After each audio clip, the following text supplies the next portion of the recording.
seguinte, a teoria da evolução das espécies de Darwin, ela teve realmente um salto explicativo muito bom para várias coisas. Eu estive em Galápagos, eu li a origem das espécies, eu li a origem do homem, que ele também escreveu. O Darwin foi um gênio em muita coisa. E em que sentido eu concordo e acredito na teoria da evolução de Darwin? Quando ele usa aquilo que, essa expressão não é dele, eu que estou usando, aquilo que eu chamaria de microevolução. Vou dar um exemplo para você. No momento em que nós estamos tendo esse bate-papo aqui, uma palavra que está passando demais por aí é a palavra a variante do vírus. A variante do vírus, né? A variante, o vírus está mutando e tudo mais. Isso mostra que realmente no grupo das células, elas mudam realmente muito rápido. Elas se adaptam. Isso é uma forma microscópia de ver o que acontece na natureza. Numa escala maior e mais lenta. Numa escala maior, e Darwin percebeu isso. Ele notou que os tentilhões lá de Galápagos, são várias ilhas que tem ali em Galápagos, que os tentilhões de uma ilha tinham um bico de um jeito, da outra ilha tinha um bico de outro jeito, e ele ligou o formato do bico dos tentilhões dos pássaros com o tipo de fruta que havia ali. Função. O cara foi um gênio, você tá entendendo? Absurdo. E com isso eu concordo com ele. Os animais foram mudando ao longo dos tempos, por exemplo, se adaptando. Você tinha um casal primitivo lá de lupus caninos, e desse casal primitivo deu uma série de tipos de animais caninos diferentes, que vão desde a raposa até o chihuahua, o rottweiler, o husky siberiano, vários cachorros, o coiote, o lobo, o felis leo deu origem a vários tipos de felinos. Isso aí Darwin realmente está de parabéns.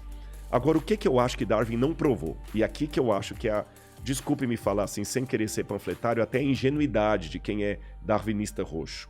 Darwin não provou que uma espécie virou outra espécie. Por exemplo, que viemos do macaco. Na verdade, Darwin nunca disse isso. Não, né? Não.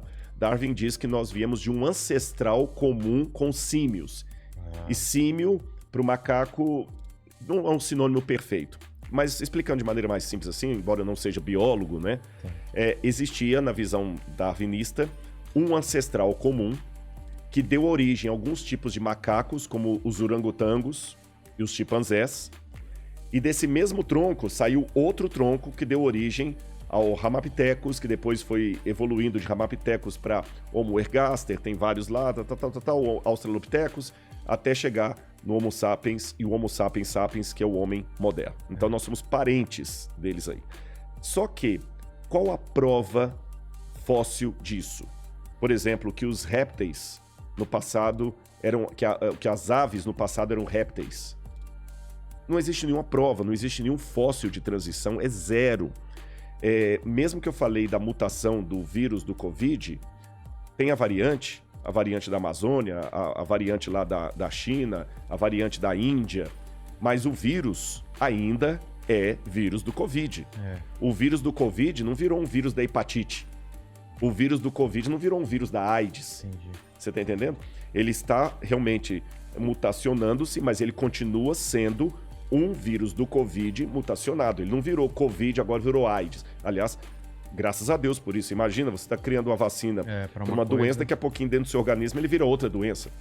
Então não existe nenhuma prova biológica que um ser de uma espécie evoluiu e virou ser de outra espécie. Você está entendendo? Um dinossauro virou uma galinha. Isso não tem. Então eu sou cético. Não existem essas provas até hoje. Já tentaram várias vezes forjar até provas. Parece que tem um elo perdido, né? O pessoal não conseguem achar esse elo perdido. Exatamente. Que é esse salto. Esse salto não tem. Você tem apenas indícios. O fóssil de um ser e o fóssil de outro ser. E esse caminho aí... Esse caminho eu tenho aqui a garrafa e eu tenho o copo. Aí, esse caminho aqui é uma lacuna. Aí o evolucionista fala assim, não, esse copo aqui foi evoluindo, até virar essa garrafa. Eu, Rodrigo, penso que não. Esse copo pode ter evoluído para virar um outro copo. Então, esse copo aqui pode amanhã virar o copo que você está tomando água aí. Mas continua sendo copo, não a garrafa.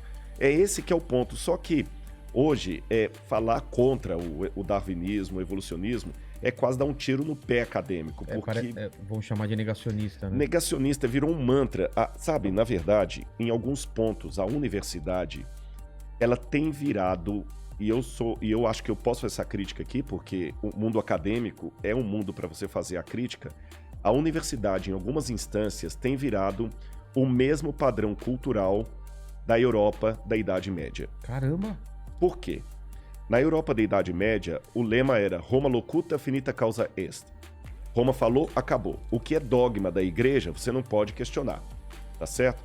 Então, se nos dogmas da igreja estavam ditos que...